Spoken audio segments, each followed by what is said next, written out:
Donc, après le coup d'envoi de la Coupe d'Afrique des Nations en terre camerounaise, le ton est monté d'un cran dans cette belle compétition et au-delà des pressions, des rendez-vous, des matchs, les neurones se surchauffent et quant à nous sommes toujours fiers de vous recevoir dans les vestiaires de la CAN pour parler de l'actualité qui concerne cette brillante compétition continentale.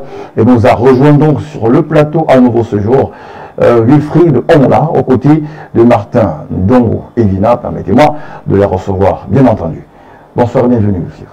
Bonsoir Eric, bonsoir à tous vos fidèles téléspectateurs et merci une fois de plus de m'inviter sur votre plateau. C'est un plaisir de vous recevoir après certainement une longue absence. On se souvient de cette belle épopée avec le Chan d'ailleurs qui a abrité toujours le Cameroun, pays hôte de la Coupe d'Afrique des Nations.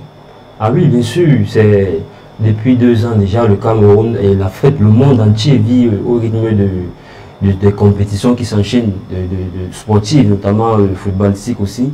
Et présentement, nous sommes en train de vivre la CAN Total Energies 2021 au Cameroun, ce qui est une bonne chose pour nous, pour les Camerounais, pour les Africains, pour le monde entier.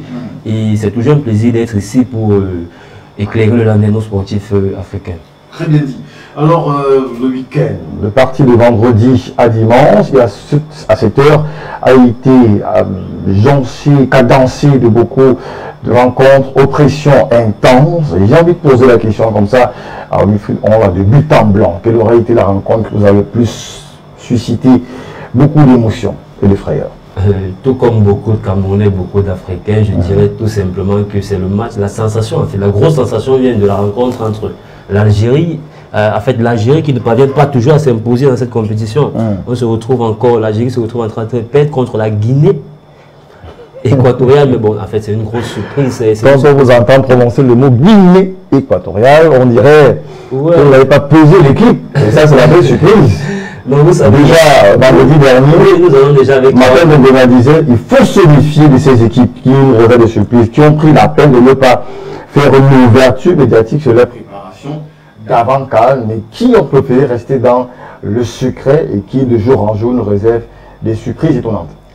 Oui, bien sûr. Nous sommes dans une compétition très relevée. C'est une Coupe d'Afrique des Nations. Elle n'est pas trop différente d'une Copa. Et ce qui fait en sorte que toutes les équipes qui arrivent ici arrivent avec un sursaut d'orgueil déjà, en se disant, ok, moi je viens, j'ai rien à perdre, j'ai tout à gagner, je dois tout donner au maximum, à fond, comme je peux le faire. Et des surprises naissent tous les jours. On se rend compte que là, voilà, l'énorme surprise de tenant un titre qui se fait à la première sortie, tenant un chèque, aujourd'hui, se retrouve en train de perdre le match contre qui la Guinée équatoriale, qu'on n'attendait vraiment pas. On n'attendait vraiment pas ce niveau de la compétition. Mais c'est toujours une bonne surprise, c'est toujours une bonne chose de tomber face à ce genre de sélection qui nous donne encore envie de regarder, de commenter, d'apprécier le football africain. Encore, on espère donc que c'est bien parti pour la Guinée équatoriale de reprendre tout son souffle, tout son pôle pour la suite de la compétition. On reste avec vous, Wilfried Onla, ils sont de parler de cette rencontre qui a soulevé, qui a suscité, qui a laissé couler beaucoup d'eau sous le pont et qui a fait couler beaucoup d'encre et beaucoup de salive et qui d'ailleurs a failli écorcher l'image d'un grand footballeur africain que le continent salue fièrement. On parle de celui d'Abedi Pelé, dont les 2 fils sont d'ailleurs dans la sélection gabonaise. On parle du match opposé de Gabon au Ghana avec la bourde à la fin du match, certainement, de ce joueur qui est parti donner un coup de poing sur l'irritation, malheureusement, d'André Ayew. Oui, déjà, comme vous l'avez dit tout à l'heure, les 2 fils de Pelé qui jouent pour le Ghana et non pour le Gabon. Pour le Ghana, précisons en fait. Donc, voilà. Nous disons ici que c'était un match très disputé. C'est un Ghana contre un Gabon quand même qu'on attendait à ce niveau de la compétition. Oui, on savait que le match allait être très relevé. Donc là, il fallait déjà, dans ces compétitions-ci, comme je l'ai dit souvent, une compétition comme la CAN, c'est une compétition qui est très difficile à gagner. C'est une compétition qui se joue un match après l'autre. C'est une compétition qu'on fait le maximum d'efforts de ne pas perdre. Donc, il est important d'abord de tenir en échec. C'est ce que beaucoup font. C'est pourquoi on se rend compte depuis le début de la compétition que les scores sont très étriqués. Les scores sont toujours entre 1, 0, 0, 0 et tout le reste. Parce que c'est une compétition dans laquelle on prend moins de buts, on sait plus la défense, on attend plus et on attend le bon moment pour sortir. Ce qui s'est passé hier encore, on a une rencontre très fermée, très difficile. Et à la fin, bon, du moins comme ça se fait depuis un bon bout de temps déjà à la CAN, et un but arrive à la fin parce que ça donne la victoire comme ça. Oui, c'est pour dire également qu'il ne faut jamais jubiler avant le coup de sifflet final du central, parce qu'on a eu, bien sûr, je crois, cette grosse négligence du côté ghanéen qui a voulu se contenter du 1-0, du 1-0, et malheureusement, les Gabonais ont très vite réagi, et dès qu'ils ont réagi, la passe s'est arrêtée là. Une pilule très dure à avaler. Vous oubliez aussi que le Ghana a perdu 1-0 au premier match, dans sa première sortie, donc du coup, et ils avaient à cœur de gagner. Raison pour laquelle il fallait davantage attaquer. C'est pas évident aussi de dire que... C'est vrai qu'on dit souvent que la meilleure attaque, la meilleure défense c'est l'attaque. Mais c'est pas aussi évident parce que tu joues une rencontre comme celle-là, tu as perdu au premier match, tu mets 1-0. Il est plus important aussi par moment de resserrer les lignes et de conserver. Si tu ressors, c'est facile de vouloir marquer un deuxième but. Oui, ok, tu te prends un contre.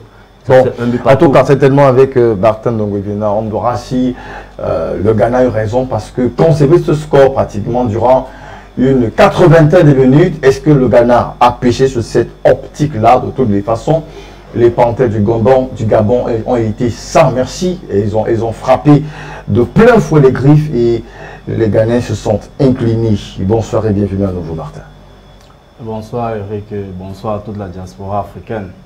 Je salue la diaspora africaine parce que de plus en plus, quand vous regardez les effectifs de toutes les 24 nations qui sont en lice pour le sacre final, il y a beaucoup de binationaux. Et ça, c'est en grande partie grâce à la diaspora. Et vous parlez des petites nations. Aujourd'hui, on se rend compte qu'il n'y a plus de petits poussets dans la compétition, justement parce que ces binationaux-là qui évoluent sur le vieux continent et dans des clubs quand même d'un certain niveau, qui jouent dans des championnats assez relevés, réussissent quand même à équilibrer ou à rendre, à bonifier, voilà, c'est même le terme qu'il faut, réussissent à bonifier ces petites nations qui, par le passé, étaient naïves à ce stade de la compétition. Vous verrez par exemple, je cite comme ça la volée, la Gambie, la Mauritanie. Qui joue une Gambie d'ailleurs qui est en train de faire sa première participation, mais jusqu'ici, rassure curieusement. Oui, la Gambie, c'est, je vous disais ça ici lors des qualifications, déjà la Gambie sort première de son groupe. Je vous l'ai dit, je l'ai rappelé ici, devant le Gabon, devant la RDC, devant l'Angola. Donc c'est pas la Gambie, c'est pas une surprise de voir la Gambie avoir 4 points après 2 journées dans cette CAN. Moi, la Gambie a un feu follet, Moussa Barrow, qui évolue du côté de Bologne. C'est pas n'importe quel club du côté de la série A. Donc c'est une équipe quand même qui est composée de joueurs. Quand vous regardez toute la composition de la Gambie, tout l'effectif, vous verrez des clubs de championnat certes de second niveau, mais qui sont des professionnels. Donc qui peuvent sortir le ballon proprement, qui peuvent avoir une certaine densité, mettre de la détermination, de l'engagement et gérer globalement une rencontre face à une équipe qui est un cran au-dessus d'elle ou mieux classée par rapport à elle dans le ranking FIFA. D'accord, je vous proposer la question que je te posais à l'entame. Wilfried, parce que vous avez également suivi ces parties, tout comme ces millions d'internautes et des téléspectateurs qui nous suivent de partout, le continent africain, de partout, certainement le monde. Parmi ces rencontres qui ont balayé ce week-end, quelles sont les unes qui vous ont captivé? Alors, la première rencontre qui m'a captivé, c'est celle effectivement de vendredi entre le Ghana et le Gabon, parce que c'était une rencontre où il fallait que la vérité du terrain se fasse. Voilà, où se disent, notamment pour les Ghanéens qui ont concédé lors de la première journée un but en toute fin de partie face au Maroc. Donc il fallait que les frères Ayou, notamment qui sont les leaders d'attaque de cette sélection-là, aillent chercher à faire ce résultat. Et en face, on avait également un Gabon qui avec le retour de ses stars, notamment Mario Lemina et la plus grande star Aubameyang qu'on ne présente plus aux entraînements. Mais à quelques heures du match, ils ont des séquelles dues au Covid. Et la CAF qui ne nous a pas permis de disputer ces rencontres. Vous voyez un peu dans quel état d'esprit le Gabon a préparé, entame ce match-là. Voilà, ce match-là. Donc il y a eu beaucoup de changements tactiques au niveau du 11 de départ de Patrice Neveu, qui également était testé Covid la veille et maintenant le jour du match il n'est pas Covid. Donc vous voyez que c'est ce chamboulement, Ekole Manga qui était annoncé blessé, qui est titulaire, vous voyez qu'il y avait beaucoup de péripéties autour de cette rencontre. Donc le Gabon devait venir faire front, devait venir batailler contre une équipe du Ghana qui n'a pas démérité lors de la première rencontre, mais qui ne nous a rien proposé en termes de jeu, en termes de production de jeu. Donc c'est une rencontre qui, moi, m'a plu parce qu'il y avait de l'intensité. Les deux équipes voulaient gagner. Le Gabon qui voulait se qualifier, reprendre des 3 points pour se qualifier et maintenant il continue à se fédérer face à l'adversité. Vous voyez, et on soit à vaincre sans péril, on triomphe sans gloire. Et là, il fallait que le Gabon essaye de prendre ces 3 points. De l'autre côté, vous aviez également le Ghana. Donc pour moi, c'est cette première rencontre de vendredi qui m'a intéressé. Et bon, maintenant, la rencontre du Nigeria, la rencontre du Nigeria de samedi, parce que samedi, le Nigeria a fait montre de toute l'immensité de son talent et de sa puissance collective. Quand vous aviez regardé le match du Nigeria-Soudan, ceux qui disaient que le Nigeria n'était pas favori ou avançait masqué, maintenant le match. Ils ont dû ravaler les mots. Oui, le Nigeria n'avance plus masqué, le voile du Nigeria est tombé, le Nigeria est déjà un favori dans cette compétition parce que quand vous regardez la méthode du Nigeria, vous regardez la discipline tactique, vous regardez entre les lignes comment ça se joue, jeu court, jeu long, ils savent appeler dans la profondeur, malmener les adversaires sur les côtés. Je ne sais pas à quel niveau le Nigeria est fait. Quand vous avez regardé l'ensemble, la globalité du Nigeria, qui, il faut rappeler, a perdu son entraîneur à 1 mois de la compétition, Genron, qui a été limogé et tout. On n'attendait pas ce Nigeria-là à ce niveau, mais en termes de production du jeu, le Nigeria est pour moi, c'est la seule équipe qui me réconforte, qui me réconforte que le football africain peut nous produire un football à la hauteur de ce qu'on voit du côté de l'Europe. Et bon, bien évidemment, les rencontres d'hier. Je ne vais pas trop, moi je n'irai pas dans le sens de Wilfried parce que la rencontre Algérie-Guinée équatoriale, tous les bookmakers avaient vu l'Algérie passer, raison pour laquelle c'est une surprise. Moi, c'est plutôt le match d'avant entre la Côte d'Ivoire et la Sierra Leone. La Sierra Leone qui a fait un croche-pied à l'Algérie lors de la première rencontre. Moi j'attendais de voir ce qu'elle allait proposer en termes de jeu, quel était le plan ou quelle aurait été la philosophie. Est-ce qu'ils seraient restés droit dans leur botte comme contre l'Algérie? Est-ce qu'ils auraient ouvert le jeu? Et on s'est rendu compte que cette Sierra Leone-là, ils sont vaillants, ils sont courageux, ils sont déterminés, ils n'ont pas peur. Et hier, le résultat a été le résultat de la rencontre, ce score de parité avec les Ivoiriens, toute l'armada de stars de la Côte d'Ivoire, et ils ont fini par faire un 2 partout. Moi, c'est cette rencontre plutôt que j'attendais de voir parce que l'autre rencontre sur le papier et au vu des individualités, elle était entre guillemets un peu déséquilibrée. D'accord. En tout cas, tout est à refaire encore pour les Ivoiriens. Le Nigeria qui assume sa suprématie et l'Algérie qui est en train de béguer. Qu'est-ce qui n'aura pas marché dans cette rencontre? Il faut tirer les points forts et les points faibles des différentes équipes. Dans toutes ces rencontres, on a Algérie, Guinée équatoriale, Côte d'Ivoire, Sierra Leone, par exemple. Gabon, Ghana, s'il faut citer ces quelques rencontres-là, quels auraient été les points d'appréciation et les points de correction? Tout ce qu'on peut retenir, la plus grande leçon que nous pouvons retenir de ces rencontres, ce sont justement ces deux équipes qui sont la Sierra Leone et la Guinée équatoriale, qui nous ont justement montré ce qu'on n'attendait vraiment pas d'eux. Ce sont en fait, ils ont déjoué plutôt les plans de ce qu'on attendait, c'est-à-dire on attendait l'Algérie, on attendait la Côte d'Ivoire. Maintenant, on va se dire, est-ce que la Côte d'Ivoire a fait le match qu'il fallait? La Côte d'Ivoire, c'est vrai que de plein pied a montré pas des choses vraiment intéressantes. Parce que moi, je trouve que la Côte d'Ivoire, même sur le premier match, sur leur première rencontre contre la Guinée, n'a pas été cette Côte d'Ivoire flamboyante, cette Côte d'Ivoire, parce que ils ont eu la chance d'ouvrir le score très rapidement dans le match. Je crois que c'est Mas Gradel qui avait ouvert le score avant la 15e minute. Et peu de temps, le temps s'est écoulé et plus rien, on ne voyait plus rien de la Côte d'Ivoire. Les Équatoriens guinéens ont aujourd'hui beaucoup de regrets à se faire parce que eux, sur ce match-là déjà, ils pouvaient sortir avec quelque chose. En sortant avec un match nul, au moins à ce match-là, ils seraient mieux aujourd'hui, ils seraient sinon même qualifiés déjà.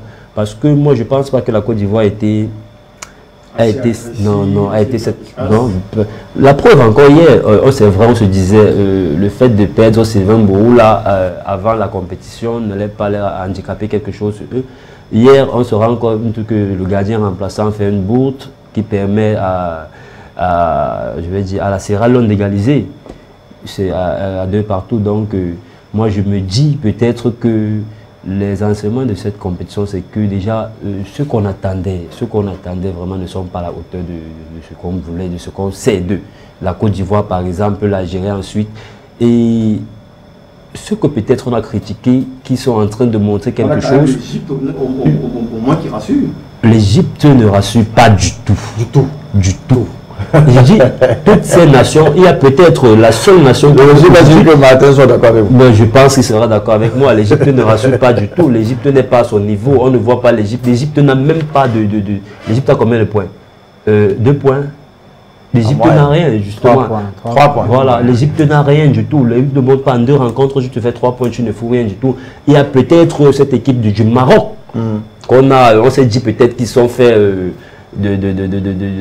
ils ont fait une mauvaise image avant la compétition. Avec tout ça, on a dit ok, on les attend sur le terrain, on les attend sur le terrain. Qui sur le terrain, ils viennent nous prouver que. Mais là, ils sont en train de le faire. Ils sont premiers de leur poule avec 6 points, la deuxième équipe qualifiée de cette CAN.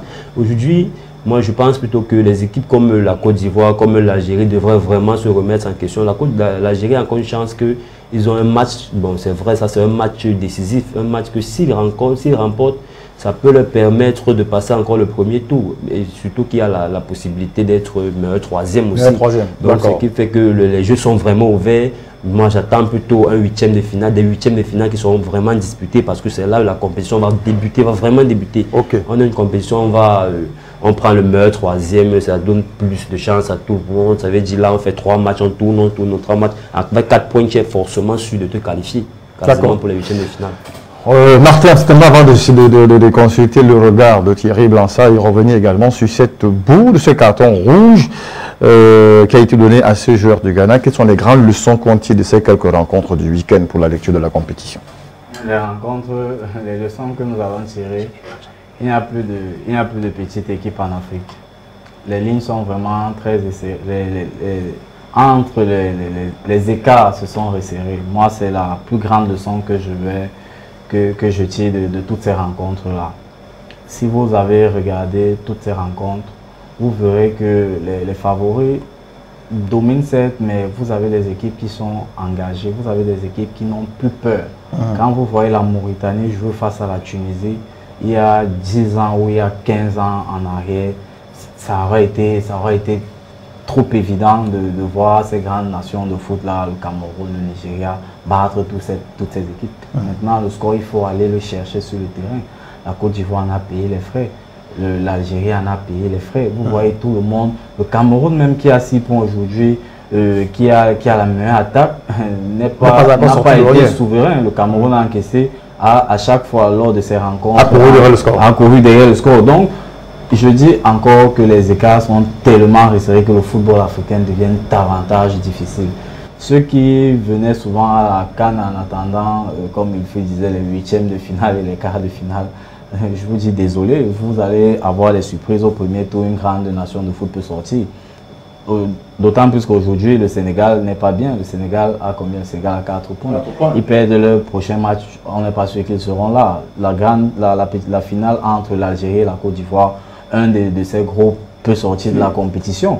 c'est pareil, vous rendez compte que dans toutes ces poules, et l'Égypte également qui a 3 points du côté de la poule de Garoua, perd son 3e match également, peut sortir. Vous allez vous rendre compte qu'on aura une compétition où les écarts entre les uns et les autres, oui, voilà, se sont amenuisés. Moi, c'est la principale leçon. Et l'autre leçon également, je dirais, que j'ai pu tirer de cette compétition, de cette journée, c'est le fait qu'il y ait beaucoup de joueurs africains, que ce soit les binationaux, des Africains, qui évoluent dans des clubs, permet un développement du football. Quand vous regardez toutes ces nations de foot évoluer, on a des nations qui n'attendent plus seulement. Quand vous avez vu la Sierra Leone, c'est vrai, a commencé avec un bloc bas, mais ça c'est pour que le cadre où on sait que les grandes nations vont venir avec la pression pour faire passer vraiment ce premier vent-là. Mais après, vous voyez des équipes qui vont jouer. La Guinée équatoriale n'a pas peur de jouer.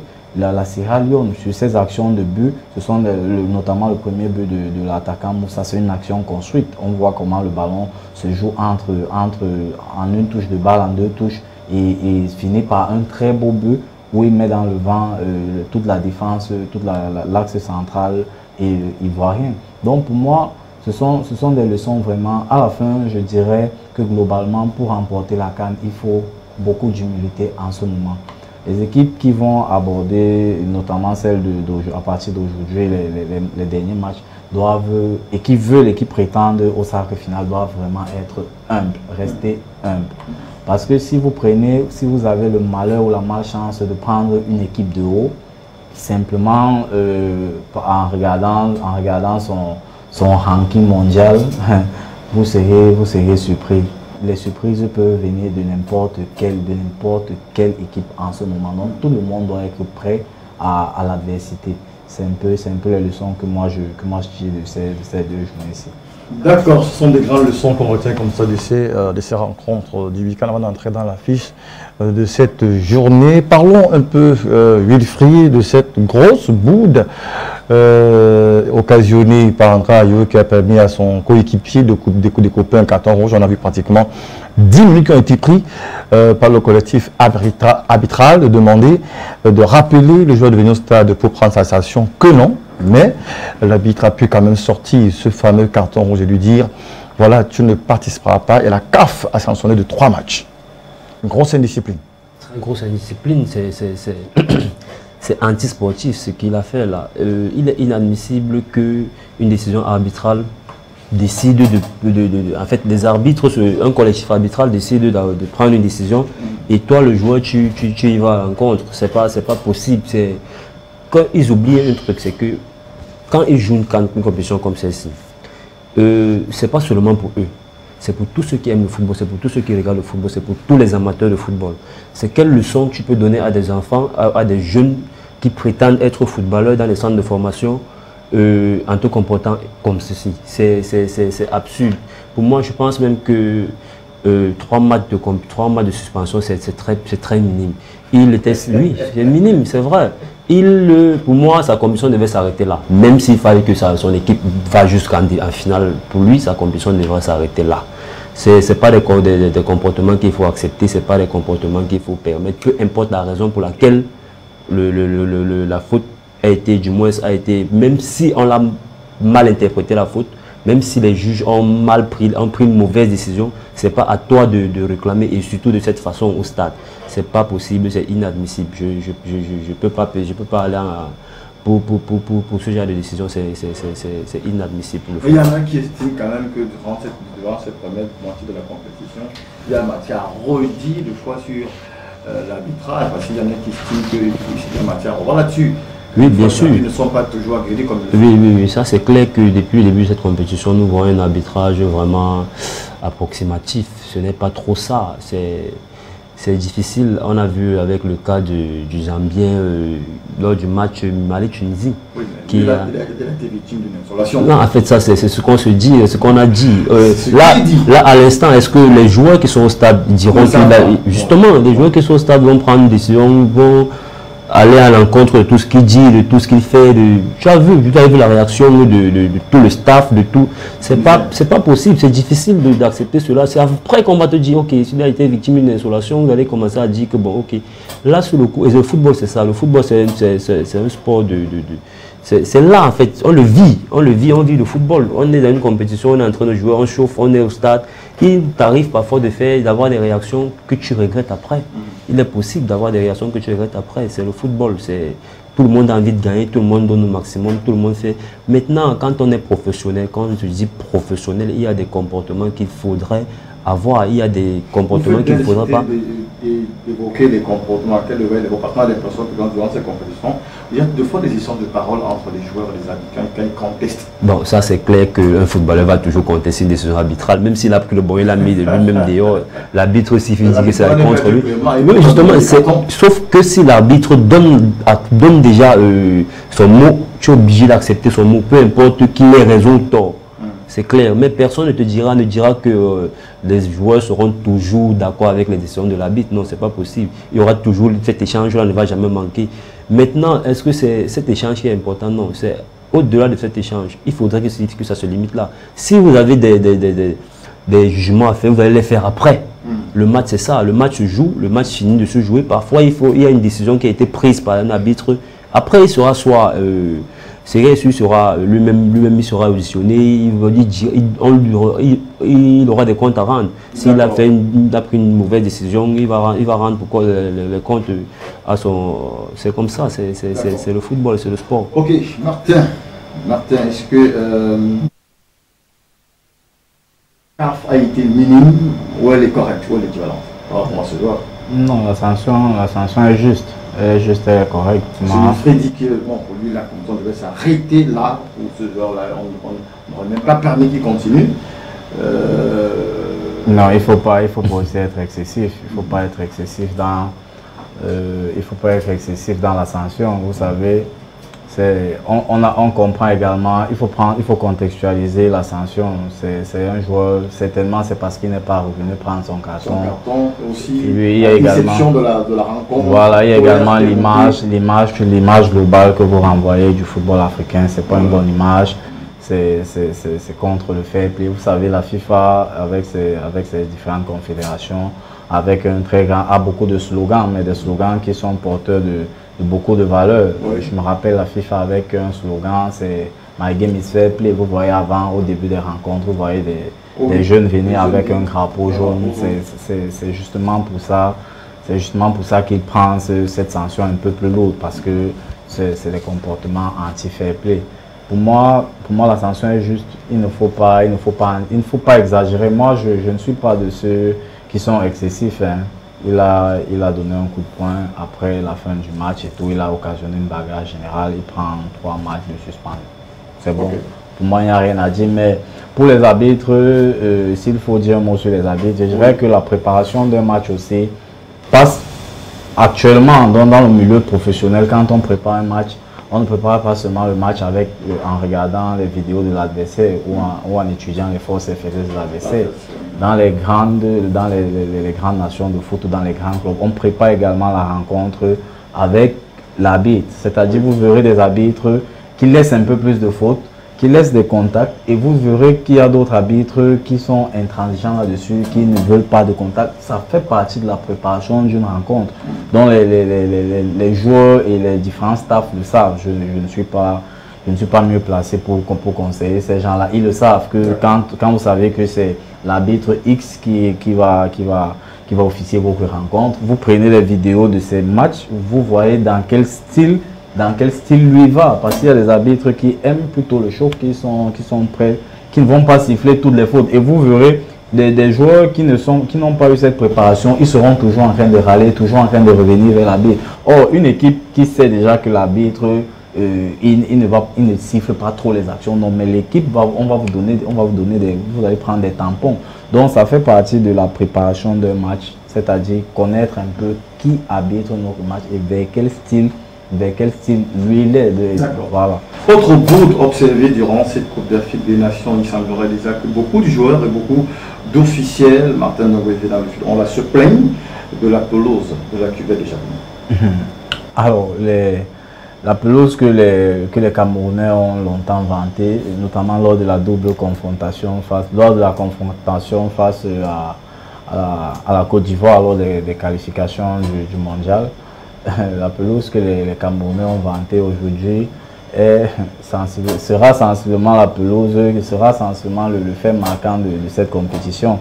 Depuis le début de cette CAN là, en termes d'infrastructure, je crois que c'est la seule infrastructure sur laquelle les observateurs et les analystes, que ce soit les différents staffs, les différentes délégations, reviennent à chaque fois.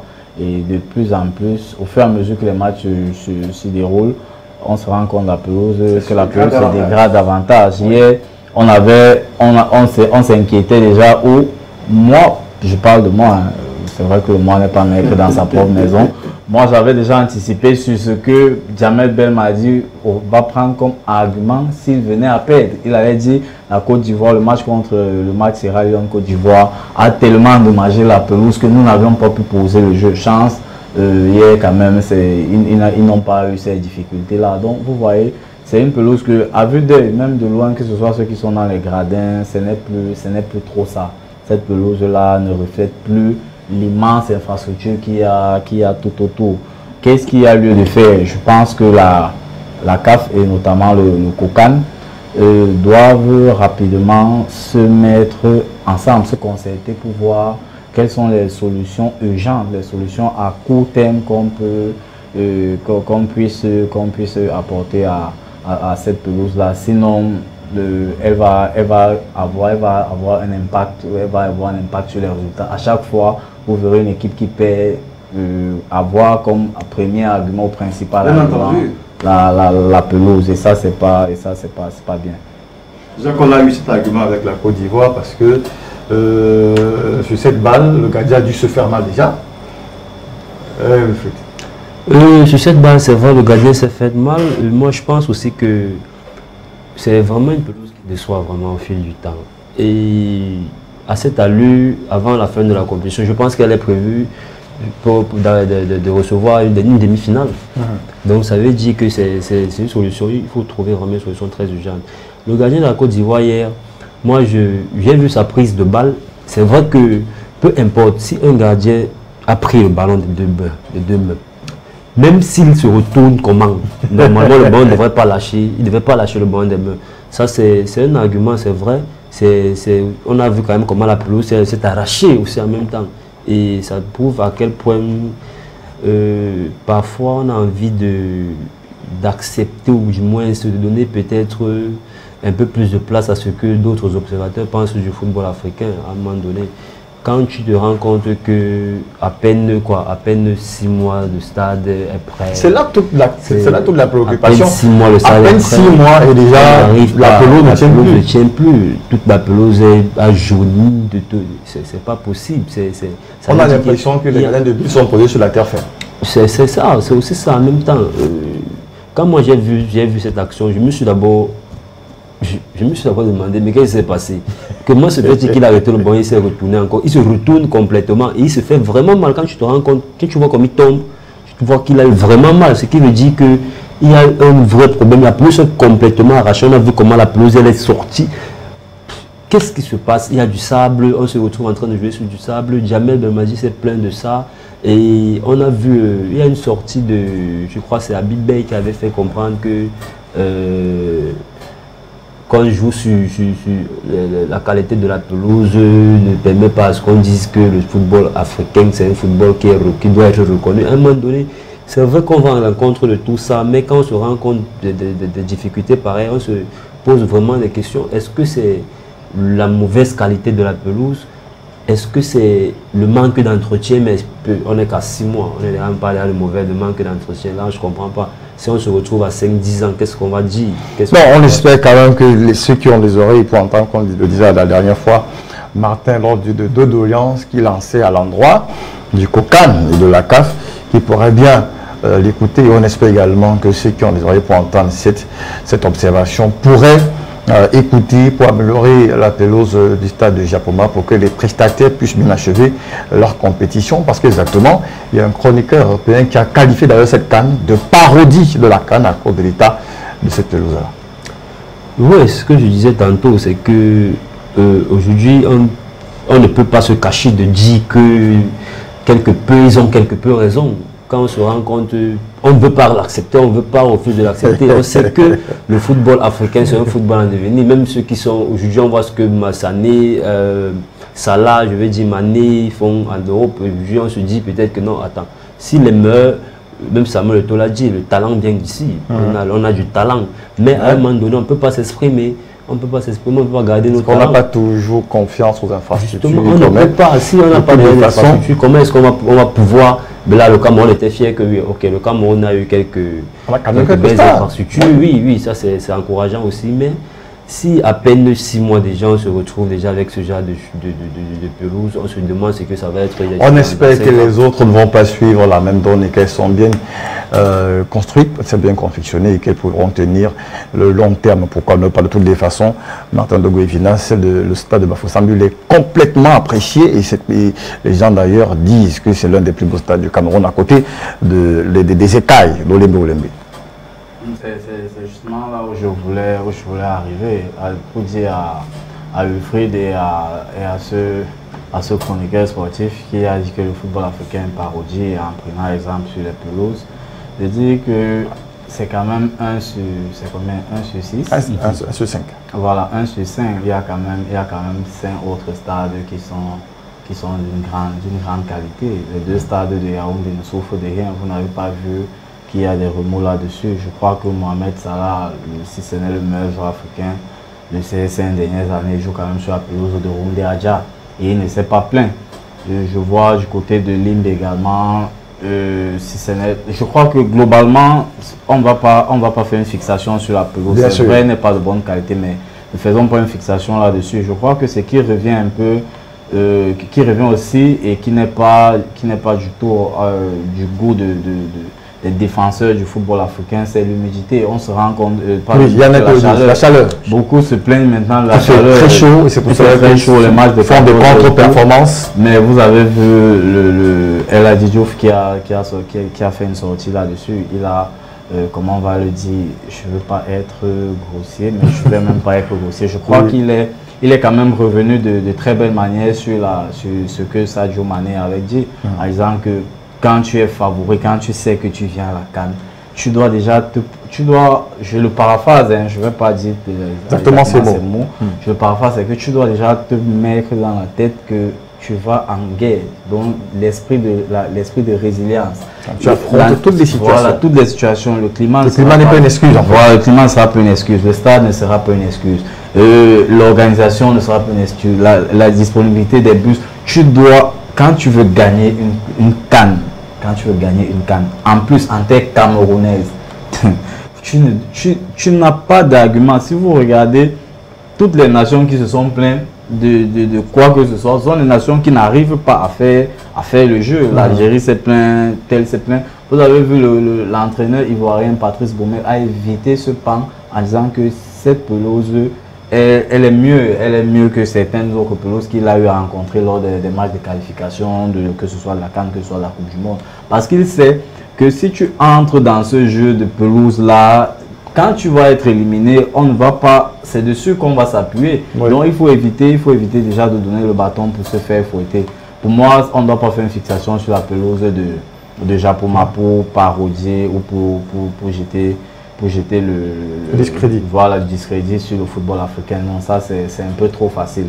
Le Cameroun a quand même présent jusqu'à ce niveau, jusqu'à ce stade de la compétition, de très belles pelouses, de très bonnes infrastructures. Je crois que très rapidement, là, ceux qui sont en charge de ça vont trouver des solutions idoines. Touchons donc le carré qui concerne les 3e sorties de ce 17 janvier 2022 de la poule A où les Lions indomptables du Cameroun croiseront certainement le fer avec le Cap-Vert. Cependant, le portier camerounais André Onana suscite toujours de l'interrogation. Il n'a pas encore réussi à convaincre tous les Camerounais.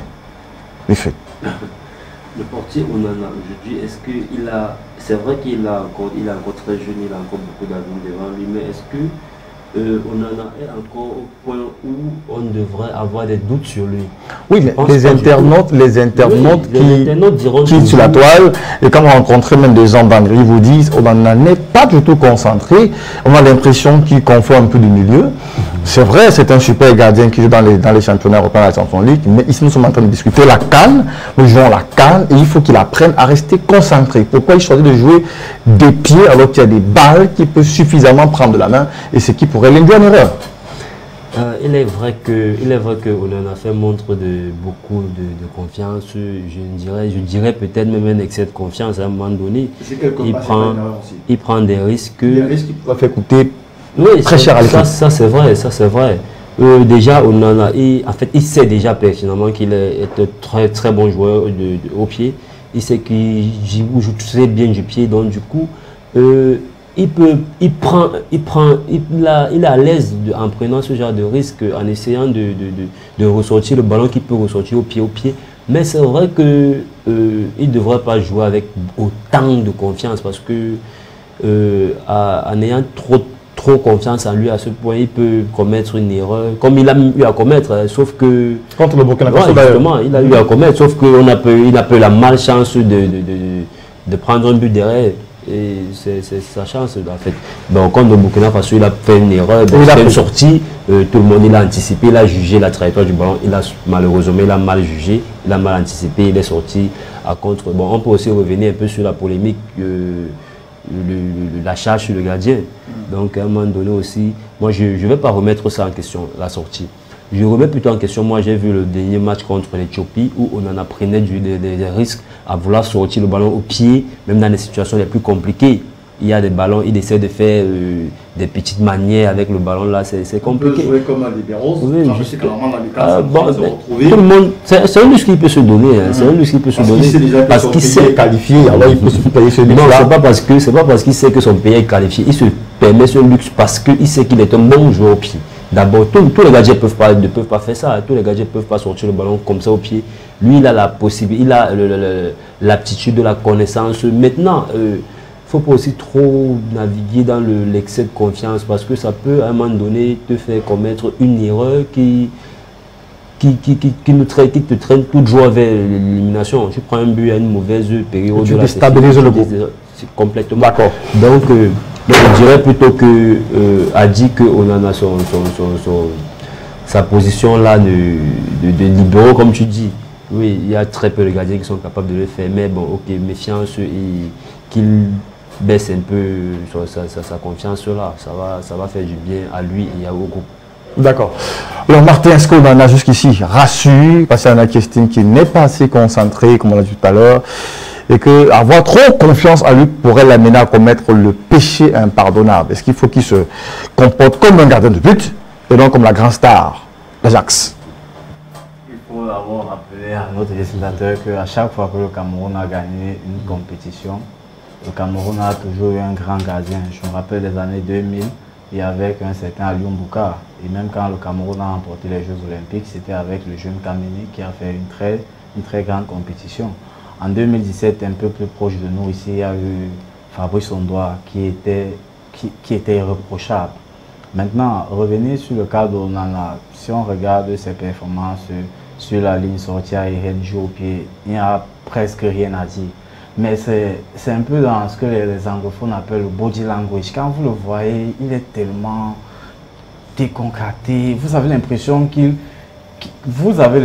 quand vous le regardez, qu'il n'a pas pris la pleine mesure de la compétition et des attentes des 27 millions de Camerounais. Ça, c'est là le véritable problème. Parce que les Camerounais sont un peu plus très fiers, je vous le disais ici.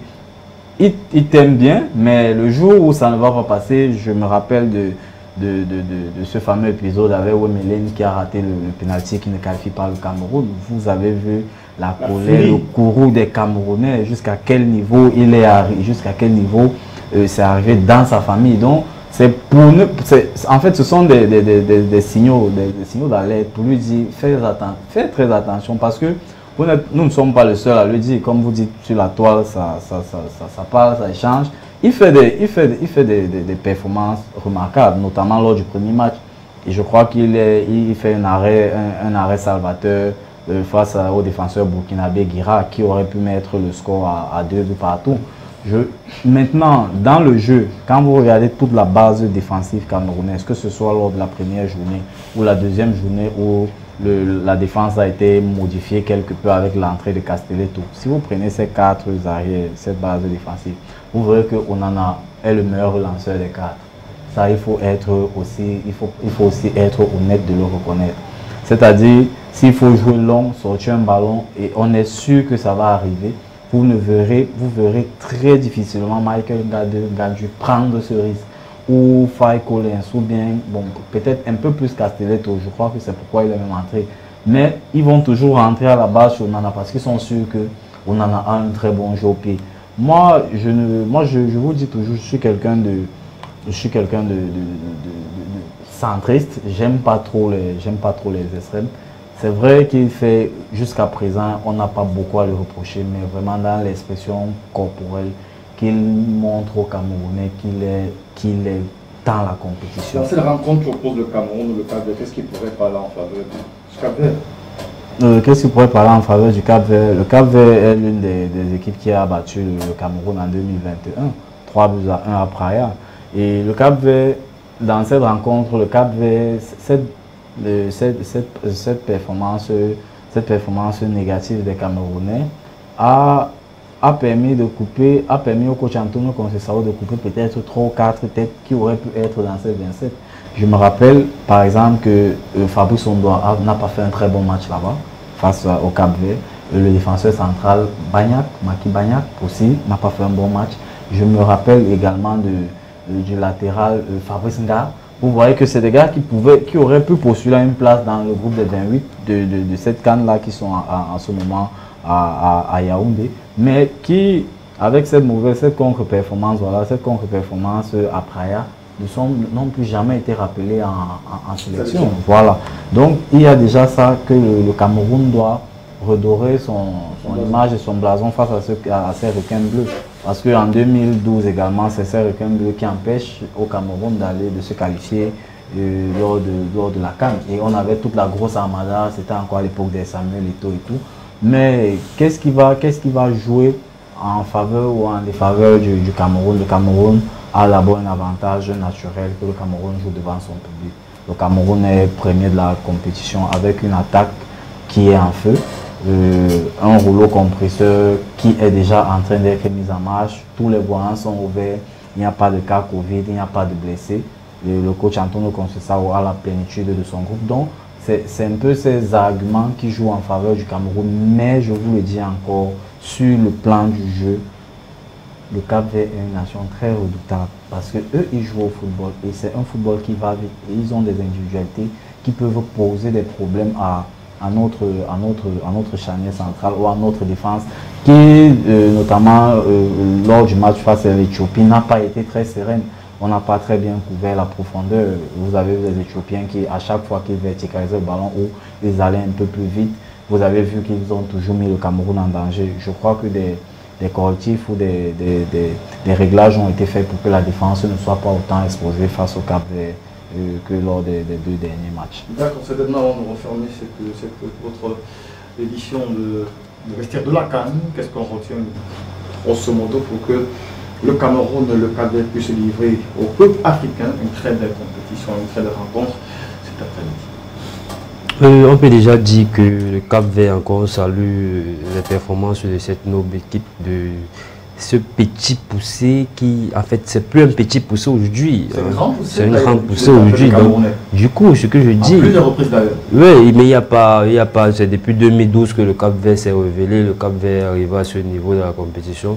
Maintenant, on ne peut pas parler du Cap-Vert comme cette nation-là qui va venir regarder le Cameroun jouer. C'est une nation qui, aujourd'hui, a la possibilité de continuer arriver en huitième de finale de la CAN. Aujourd'hui, le Cap-Vert, en battant le Cameroun, se retrouve à 6 points comme le Cameroun. Donc, et aussi, on a le Burkina qui va aussi vouloir se laisser faire de l'autre côté. Donc, forcément, le Burkina compte battre le pion sur l'Éthiopie et retrouver aussi 6 points. Si on peut se retrouver dans une poule avec 3 équipes à 6 points et le débat est relancé, on ne sait même plus qui sera premier. Rien du tout. Merci beaucoup, Wilfried Rongola, pour cette belle lecture des matchs. Certainement, on va se retrouver durant la semaine pour revenir sur cette performance dans le temps de semaine. Cameroun, Cap-Vert, Burkina, Éthiopie, pourquoi ne pas?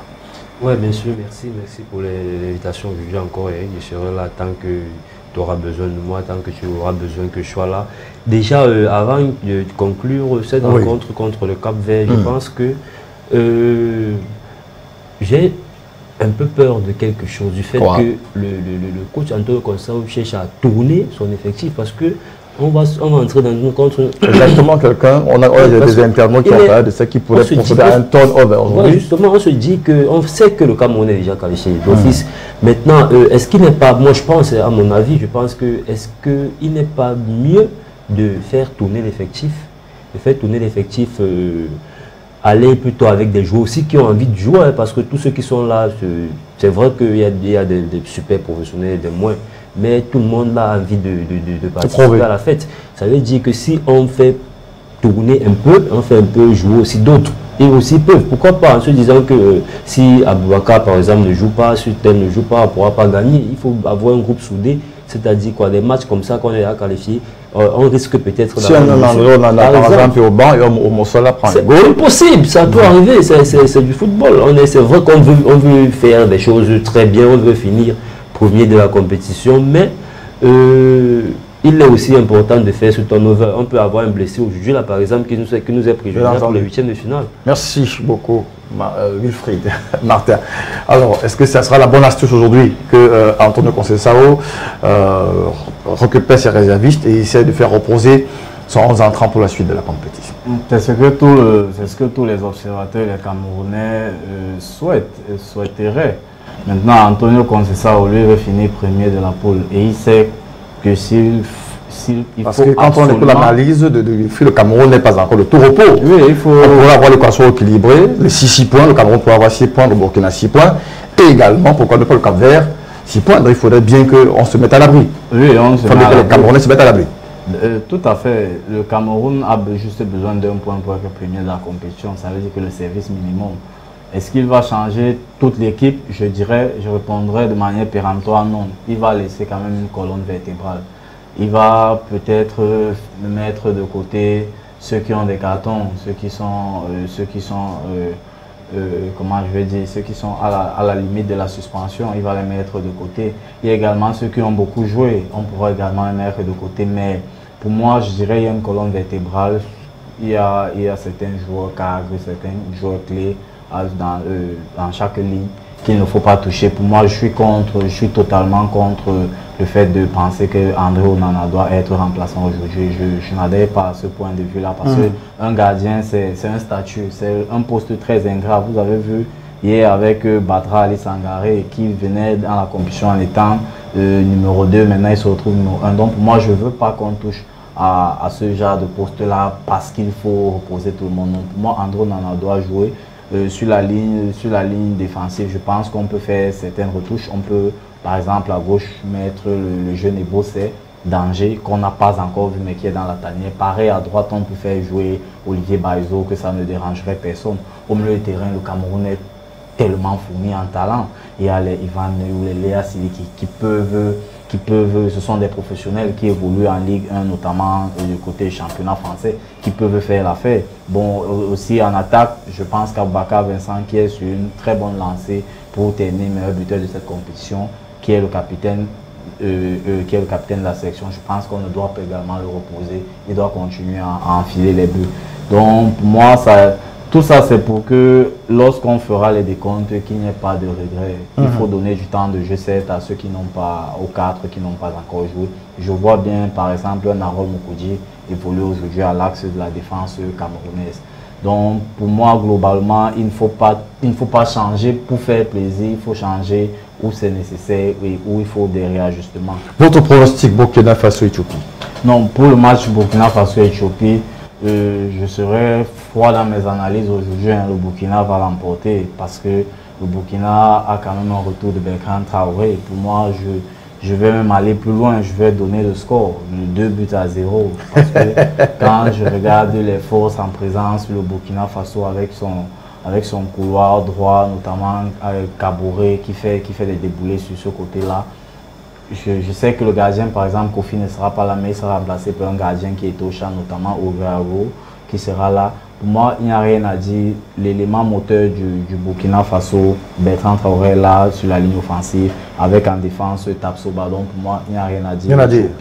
L'Éthiopie va s'incliner. Merci beaucoup, Martin Dandongo, pour cette bien analyse. Certainement, on va suivre ces rencontres de bout en bout. Pourquoi ne pas revenir d'ici peu pour donner la quintessence de toutes ces prestations-là, ce qui aura marché ou pas, ce qu'il faut déjà bien corriger. Merci également à Wilfried Onla pour cette brillante participation. Surtout, merci à vous de nous avoir regardé, de continuer l'analyse de l'autre côté de la vitrine, même ne décrocher surtout pas de Reflet d'Afrique Télévision, parce que la bonne information, c'est ici, surtout quand on parle de sport dans les vestiaires de la CAN. À très bientôt.